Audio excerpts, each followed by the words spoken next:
everyone from Allie at 11th House Wellbeing, and welcome to a Wednesday appointment. So it's a bit of a dreary day here today. It's rainy, it's drizzly, it's dismal, but I really hope that you are in good health and in good spirits. That's all that matters really. So if you remember last time, we had a bit of a long session last time, didn't we? And one of the points that we touched on was how we tend to not be very kind to ourselves, how we are generally very good at cutting other people some slack and making allowances for other people. But when it comes to ourselves, we are so harsh, aren't we? We're so rigid and really exacting in what we expect of ourselves. So we really don't treat ourselves in the same way that we treat other people. So what I want to home in on today is the beliefs that we hold about ourselves and what we tell ourselves as well. That constant inner dialogue that so many of us have and so many of us have in a negative form.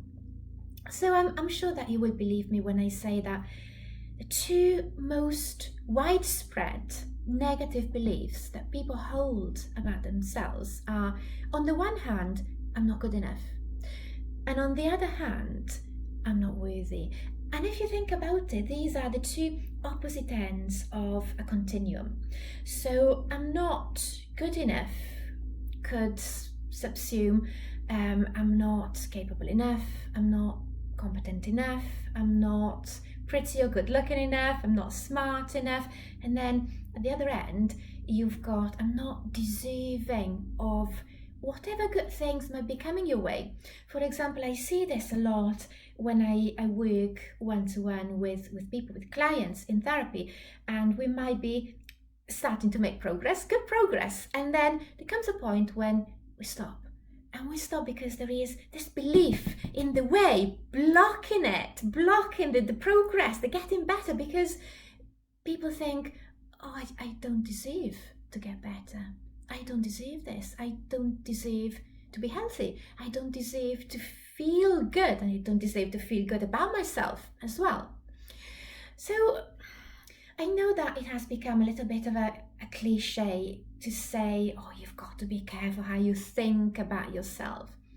But really, when you consider that, if you are telling yourself all the time and you believe it as true, that you're not good enough, you're not capable, or whatever you're telling yourself, this will affect the opportunities that you're looking out for yourself in life. It will affect what risks, what chances you're willing to take.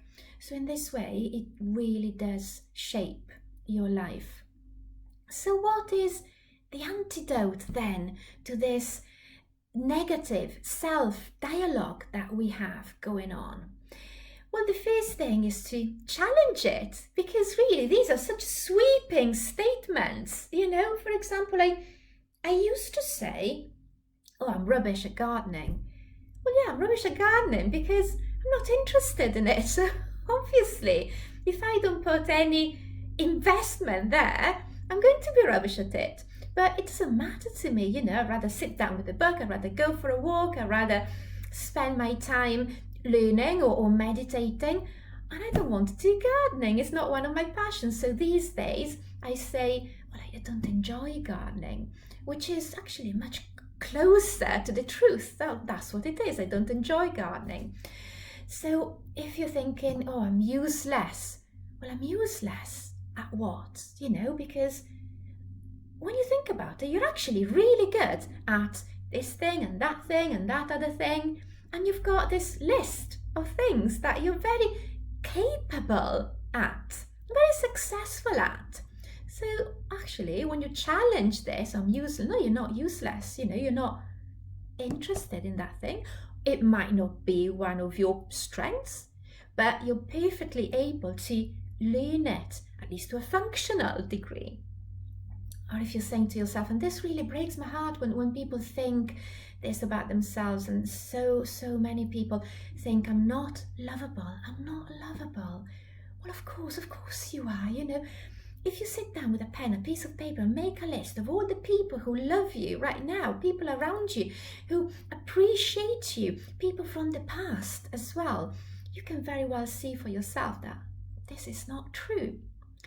So as an antidote to this, to all of the things that we tell ourselves which are not helpful, how about, and you could actually put this on paper to get used to it and make it more real. How about you put together sentences to counter what you are telling yourself? So think, what are the most frequent negative self-talk, things that you say to yourself?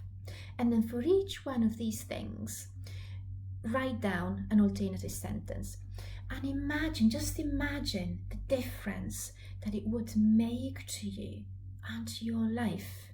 If you were to say, instead of saying, I'm not enough, if you were to say, I am competent, I am an intelligent person, I am a friendly, helpful person, whatever you know to be true about yourself. If this is difficult, what would your friends say about you? And every time that you hear this voice inside your head carping at you, say your alternative sentence instead and repeat it a few times. Because these things that we tell ourselves are habit. We have formed a habit to tell ourselves these things. And how do you eradicate a habit and install a new one? Well, you stop performing the old one. Just stop yourself. No, stop saying that. And instead, build another habit. So start doing something else, a different behavior. Start telling yourself different things.